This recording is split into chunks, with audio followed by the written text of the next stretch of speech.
ወደ ዝግጅታችን እንኳን በደህና መጣችሁ።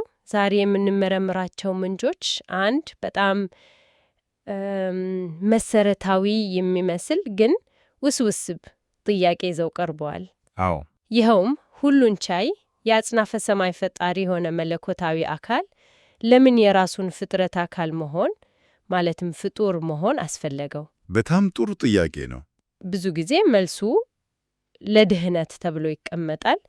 ነገር ግን እነዚህም ምንጮች ድሚሩት ጉዳዩ ከዚያ የጠለቀ ነው። ልክ ነው። ድርጊቱ የአጽናፈ ሰማይን ባለቤትነት በሕጋዊ መንገድ የመውረስ ሂደት አካል ነው ይላሉ። በሕጋዊ መንገድ? አዎ፣ የቀረቡልን ጽሑፎች የሚያቀርቡት አንድ ወጥ የሆነ የክርክር ሰንሰለት ነው። ልክ እንደ አንድ የሕግ ክርክር ማለት እንችላለን። የሚገርም አገላለጽ ነው። ያው ስለ እግዚአብሔር፣ ስለ ጊዜና ምህዳር፣ ስለ ኃጢአት እና ስለ ውርስ የተዘረገ አንድ የተለየ ስነ መለኮታዊ መዋቅር ያቀርባሉ። እና የዛሬው ዓላማችንም ይህንን ውስብስብ የሎጂክ ሰንሰለት መፍታት ነው ማለት ነው። በትክክል ዋናው ነጥብ የክርክሩ ማጠንጠኛ የሥላሴ ሁለተኛው አካል መለኮታዊ መብቶቹን ትቶ በአዲስ መንገድ በፍጡርነት ሥልጣንን እንዴት እንደተቀበለ ማሳየት ነው። እሺ፣ እንግዲያው ይህንን የሕግ ክርክር ከመሠረቱ እንጀምር። ጽሑፎቹ የሚነሱት ከፍጥረት መጀመሪያ ነው? አዎ፣ እግዚአብሔር ጊዜና ምህዳርን ሲፈጥር ፍጡራን ምርጫ እንዲኖራቸው ፈቀደው። ይህ ማለት ለተወሰነ ጊዜ የኃጢአት ዕድል እንዲኖር መንገድ ከፍታ። እናም ያ ውሳኔ አንድ ትልቅ ችግር አስከተለ። ምን ችግር? ምንጮቹ እንደሚሉት ኃጢአት ያለበት ማንኛውም ፍጡር በቅዱሱ እግዚአብሔር ፊት መቆም አይችልም። የማይታለፍ ገደል ተፈጠረ ማለት ነው። በትክክል። ስለዚህ እግዚአብሔር ከፍጡራኑ ጋር በቀጥታ መገናኘት ካለበት ኃጢአተኞቹ ይጠፋሉ። ይህንን ለማስቀረት እግዚአብሔር ራሱን ከፈጠረው ጊዜና ምህዳር ውስጥ መደበቅ ነበረበት። አዎ፣ መለየት ነበረበት። ይህ ደግሞ ወዲያውኑ ሌላ ጥያቄ ያስነሳ። እግዚአብሔር ከራሱ ፍጥረት ከተደበቀ ይህንን ሰፊ አጽናፈ ሰማይ እንዴት ሊገዛ ይችላል? በትክክል የአጽናፈ ሰማይ ባለቤትነት፣ አስተዳደርና የፍርድ ሥልጣን እንዴት ይገናወናል? ይሄ እርስ በርሱ የሚጋጭ ሐሳብ ይመስላል። ገዢው ከግዛቱ ከተደበቀ ግዛቱ እንዴት ይተዳደራል? ምንጮቹ ለዚህ እንቆቅልሽ ምን መፍትሄ ነው የሚያቀርቡት? መፍትሄው እውነት ለመናገር በጣም አስገራሚ ነው። እሺ፣ እግዚአብሔር ራሱን ከመደበቁ ጋር በትይዩ በጊዜና ምህዳር ውስጥ ሥልጣኑን የሚወክል ነገር አስቀምጧል። ልክ አንድ ንጉሥ ወደ ሩቅ ሀገር ሲሄድ ማኅተሙን እንደሚያስቀምጥ ማለት ነው። በጣም ጥሩ ምሳሌ ነው። ምንጮቹ እንደሚሉት እግዚአብሔር በሰማይ ዙፋን ላይ ስሙን አስቀመጠ። ስሙን? አዎ።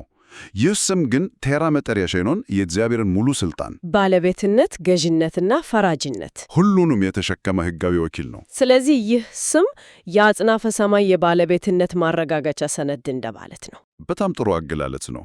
ልክ እንደዛ ማለት ይቻላል። ስለዚህ ይህንን ስም መውረስ ማለት አጽናፈ ሰማይን በሙሉ መውረስ ማለት ነው። በትክክል ምንጮቹ ይህ ስም ከማንኛውም ፍጡር ስም በላይ ከፍ ያለና የከበረ እንደሆነ ይናገራሉ። እና ይህ ወደ ቀጣዩ ወሳኝ ጥያቄ ይወስደናል። አዎ፣ ይህንን ታላቅ ስምና ከስሙ ጋር የሚመጣውን አጽናፋዊ ሥልጣን ለመውረስ ብቁ የሆነው ማን ነው? እሺ፣ እዚህ ጋ ነው ነገሩ እየተወሳሰበ የሚመጣው። ብቁ የሆን የሚያስፈልገው መስፈርት ምንድን ነው? መስፈርቱ አንድና አንድ ብቻ ነው፤ ፍጹም ከኃጢአት ነፃ መሆን። ምንም አይነት የኃጢአት እድፍ ሊኖርበት አይገባም። በፍጹም። ነገር ግን መጀመሪያ ላይ እንደተነጋገርነው በጊዜና ምህዳር ውስጥ ያሉ ፍጡራን በሙሉ የኃጢአት ዕድል ተሰጥቷቸዋል። ስለዚህ ከፍጡራን ወገን ይህንን መመዘኛ የሚያሟላ በጭራሽ ሊገኝ አይችልም። ቆይ፣ ይህ እንዴት ሊሆን ይችላል? ኃጢአት የሌለበት እግዚአብሔር ብቻ ነው። ልክ ነው። ብቁ የሆነውም እርሱ ብቻ ነው ማለት ነው። ታዲያ ችግሩ ምንድን ነው? ሁሉን ቻይ ከሆነ ለምን ራሱ እንደ እግዚአብሔርነቱ ወስዶ ሥልጣኑን አያጽናም? በትክክል የክርክሩ ቁልፍ ነጥብ ይሄ ነው። ይሄ በጣም ያልተለመደ ሐሳብ ነው። አብዛኛው ሰው እግዚአብሔር ሁሉንም ማድረግ ይችላል ብሎ ነው የሚያስበው። ይችላል፣ ግን ምንጮቹ የሚያሳዩት እግዚአብሔር ራሱ ባወጣው የሕግና የሥርዓት ማዕከል ውስጥ እንደሚንቀሳቀስ ነው። በፈጠረው ሥርዓት ሕግጋት ራሱን ገድቧል ማለት ነው። እስቲ እንደዚህ እናስበው። አንድ ኩባንያ መስርተሽ የኩባንያውን መተዳደሪያ ደንብ ጻፍሽ እንበል። እሺ። ምንም እንኳን የኩባንያው ባለቤት አንቺ ብትሆኚም የባለቤትነት መብትን በሕጋዊ መንገድ ለማስተላለፍ ስትፈልጊ አንቺው ባወጣሽው መተዳደሪያ ደንብ መሰረት መንቀሳቀስ አለብሽ። እውነት ነው። እግዚአብሔርም እንደ ፈጣሪነቱ የሁሉም ነገር ባለቤት ነው። ስለዚህ የመውረስ ሂደት ለእርሱ ትርጉም የለውም። አንድ ሰው የራሱን ንብረት ከራሱ አይወርስም። ውርስ ማለት ከአንድ አካል ወደ ሌላ የሚተላለፍ ነገር ነው። አሁን ገባኝ። ስለዚህ እግዚአብሔር በራሱ ማንነት እንደ ፈጣሪ ሊወርስ አይችልም፣ ምክንያቱም ሁሉም ነገር ቀድሞውኑ የእርሱ ነው። በትክክል። ውርሱ ሕጋዊ እንዲሆን ወራሹ ከባለቤቱ የተለየ ማንነት ሊኖረው ይገባል። ታዲያ መፍትሄው ምንድን ነው? መፍትሄው በጽሑፎቹ መሠረት የሥላሴ ሁለተኛው አካል ለውርሱ ብቁ ለመሆን ሲል ፍጡር ለመሆን መውሰኑ ነው። ፍጡር መሆን? አዎ። እንደ ፍጡር ለመውረስ መጀመሪያ መለኮታዊ መብቶቹንና ሥልጣኑን በፈቃዱ መተው ወይም ራሱን ባዶ ማድረግ ነበረበት። ይህ በሥነ መለኮት ኬኖሲስ በመባል የሚታወቀው ነው? አዎ፣ እሱ ነው። ያው ወደ ሥርዓቱ የገባው እንደ ሥርዓቱ ባለቤት ሳይሆን እንደ አንድ ተራ ተሳታፊ ሆኖ ነው። እና ይሄ ፍጡር የመሆንና የመውረስ ሂደት ራሱ ኃጢአትን ከጊዜና ምህዳር የሚያስወግድበት ዋናው ዘዴ ነው። የኃጢአትን ችግር ከፍጥረት ሥርዓት ውስጥ ሆኖ ለመፍታት የተቃደመ መለኮታዊ ስትራቴጂ ነው። ይህ የሎጂክ ሰንሰለት በጣም የሚገርም ነው። ስለዚህ የፈጣሪ ፍጡር መሆን የድህነት መንገድ ብቻ ሳይሆን የአጽናፈ ሰማይ ሕጋዊ የሥልጣን ሽግግር ሂደት አካል ነው ማለት ነው። ያ ማለት የኢየሱስ ሰው መሆን ከስሜታዊ የእርዳታ ጥሪ በላይ የታሰበበት የሕግ ሂደት ነው እያልን ነው። በትክክል። እሺ፣ ይህንን ከተረዳን እስኪ አንድምታውን እንመልከት። እርሱ ዝም ብሎ ፍጡር አልሆነም። ምንጮቹ በብዙ ወንድሞችና እህቶች መካከል በኩር ሆነ ይላሉ። አዎ። ይህ በኩር የሚለው ቃል ምንን ያመለክታል? ከሌሎች ፍጡራን ጋር ያለው ግንኙነትስ ምን ይመስላል? ይህ በጣም ወሳኝ ነጥብ ነው። ጽሑፎቹ በሁለት ቁልፍ ቃላት መካከል ያለውን ልዩነት በግልጽ ያስቀምጣሉ። አንድያ ልጅ እና በኩር ልጅ። እሺ። በመለኮታዊ ባህሪው እርሱ ፈጣሪና አንድያ ልጅ ነው። ይህ ማንም ሊጋራው የማይችለው ማንነቱ ነው። ነገር ግን የፍጡርን መልክ በመያዝ ደግሞ በኩር ልጅ ሆነ። በኩር ማለት በሌሎች ፍጡራን መካከል የመጀመሪያው መሪው እና ከሁሉም በላይ ደግሞ ምሳሌ ሆነ ማለት ነው። የምሳሌነት ጉዳይ ወሳኝ ይመስላል። ምን አይነት ምሳሌ ነው የሆነው? በጣም ጥሩ ጥያቄ ነው። የእርሱ መታዘዝ ዝም ብሎ ሕግን አለመጣስ አይደለም። ታዲያ ምንድን ነው? ምንጮቹ እንደሚሉት የሥላሴ ሁለተኛው አካል ፍጡር ሲሆን በአዳም ምክንያት የተረገመውን የሰው ሥጋ ለብሷል። እሺ። በዚህ ሥጋ ውስጥ ሆኖ ዋናውን መለኮታዊ ትእዛዝ፣ ይኸውም የፍቅርን ትእዛዝ እስከ መጨረሻው እስከ መስቀል ሞት ድረስ በፍጹም ልብ በመታዘዝ አሳይቷል። ይህንን በማድረግ ሁለት ነገሮችን አረጋግጧል ማለት ነው። አዎ። አንደኛ ትእዛዙ ራሱ እውነትና ፍትሐዊ መሆኑን በሰው ሥጋ ውስጥ ሆኖም መፈጸም እንደሚቻል አረጋግጧል። ሁለተኛውስ? ሁለተኛ ይህንን በማድረጉ ራሱ ያንን ታላቅ ስም ለመውረስ ብቁ መሆኑን በተግባር አስመስክሯል። ስለዚህ በኩር መሆኑ ሌሎቹ ወንድሞችና እህቶች መንገድ ከፋች ነው ማለት ነው። በፍጹም። የእርሱ ፍጡር መሆንና መውረስ ለእነርሱ ምን ዕድል ይከፍታል? የእርሱ ርስት የግሉ ብቻ ነው ወይስ ይጋራሉ? አይ ይጋራሉ። እርሱ እንደ አንድያ ልጅ እርሱን ተቀበለ።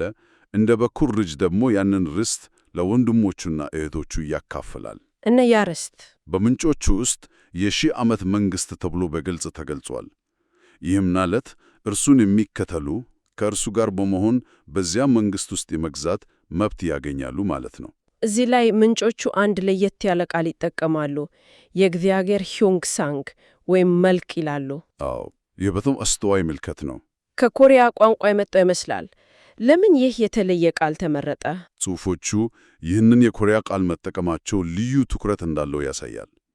ሂዮንግ ሳንግ የሚለው ቃል በቀጥታ ሲተረጎም መልክ ወይም ምስል ማለት ቢሆንም እዚህ ጋር ከዚህ የጠለቀ ትርጉም አለው። እንዴት? ዝም ብሎ የማይንቀሳቀስ ምስል ስታቲክ ኢሜጅ ሳይሆን ሕይወት ያለው የሚንቀሳቀስ የወከለውን አካል ባህሪና ፈቃድ በተግባር የሚያሳይ ተወካይ እንደማለት ነው። ስለዚህ ኢየሱስ ፍጹም የሆነው የእግዚአብሔር ሂዮንግ ሳንግ ነው። በትክክል።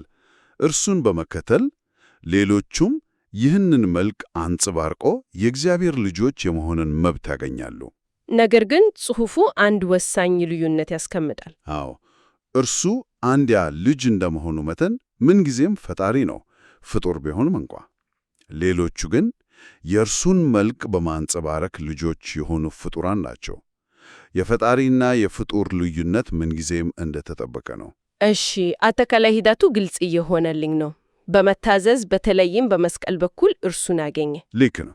ከወረሰ በኋላስ ምን ይሆናል? እርሱን በተቀበለበት ቅጽበት ምን ተለወጠ? ውጤቱ ፈጣንና ወሳኝ ነው።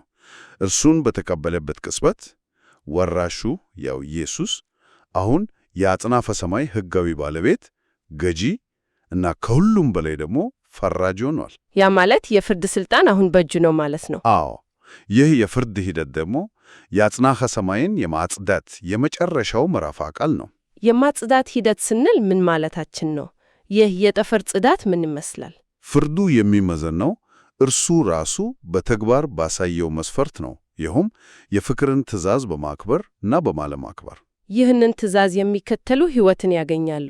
የሚያይታዘዙት፣ እግዚአብሔርን የሚክዱ እና ባልንጀራቸውን የሚጨቁኑ ደግሞ ይፈረድባቸዋል። እዚህ ጋር ምንጮቹ ወደ እሳት ባህር ይጣላሉ የሚል ከባድ አገላለጽ ይጠቀማሉ። ይህ በጣም አስፈሪ ምስል ነው።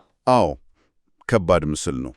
ምንጮቹ እንደሚጠቁሙት ግን የእሳት ባህር ኃጢአትና ከሥርዓቱ ጋር የማይሆኑ ነገሮች በሙሉ የሚወገዱበት የመጨረሻ መድረሻ ነው። ትኩረቱ ቅጣት ላይ ሳይሆን ማጽዳት ላይ ነው ማለት ነው። በትክክል የአጽናፈ ሰማይን ፍጹምነት የሚያውቅ ማንኛውም ነገር ኃጢአት፣ ሞት፣ ዓመፅ ከሥርዓቱ ውስጥ ለአንዴና ለመጨረሻ ጊዜ የሚወገድበት ሂደት ነው። ስለዚህ የመጨረሻው ግብ ኃጢአትንና ኃጢአትን የሚያስከትሉትን ነገሮች ሙሉ በሙሉ አስወግዶ የፍጥረትን ሥራ ፍጹም ማድረግ ነው። ልክ እንደዛ። እና ይሄ ሁሉ ሲጠናቀቅ አጽናፈ ሰማይ ወደ መጀመሪያው እግዚአብሔር ወዳቀደው ፍጹም ሁኔታ ይመለሳል ማለት ነው። በትክክል ያኔ እግዚአብሔር መጀመሪያ ያቀደው ፍጹም ፍጥረት ይፈጸማል። ከዛ በኋላ ሁሉም ፍጡራን ያለምንም የኃጢአት እንቅፋት ከፈጣሪያቸው ጋር ይኖራሉ። እና በመጨረሻ ሁሉም ፍጡራን ፍጡር ለሆነው ለዚህ ፈጣሪና ወራሽ ተገቢውን አምልኮና ክብር እንዲያቀርቡ ይጠበቅባቸዋል። አዎ፣ ፍጡር ሆኖ የመጣውን አምላክ ሁሉም ፍጡራን በሙሉ ልባቸው ያመልኩታል። ምክንያቱም እርሱ በራሱ መሥዋዕትነት የሥርዓቱን ፍጹምነት አረጋግጧል። እሺ፣ የዛሬውን ውይይት ስናጠቃልል ምንጮቹ ያሳዩን አንድ ትልቅ ስዕል ነው። እግዚአብሔር የኃጢአት ችግር ሊፈጠርበት የሚችል ጊዜና ምህዳር ፈጠረ። አዎ፣ ይህን ችግር ለመፍታት እና ከፍጥረት ውስጥ ሆኖ በሕጋዊ መንገድ ለመግዛት የሥላሴ ሁለተኛው አካል ራሱን ባዶ አድርጎ ፍጡር ሆኖ ፍጹም የተዛዘሽነት ሕይወት ኖረ። በዚህም የአጽናፈ ሰማይ ገዢነትን በሕጋዊ መንገድ ወረሰ። እናም ይህንን ውርስ በመጠቀም ደግሞ አጽናፈ ሰማይን ከኃጢአት የማጽዳት የመጨረሻውን ሥራ ይሠራ። ይህ ሁሉ በአንድ ወጥ መለኮታዊ ዕቅድ የተከናወነ ነው። በጣም ጥሩ ማጠቃለያ ነው።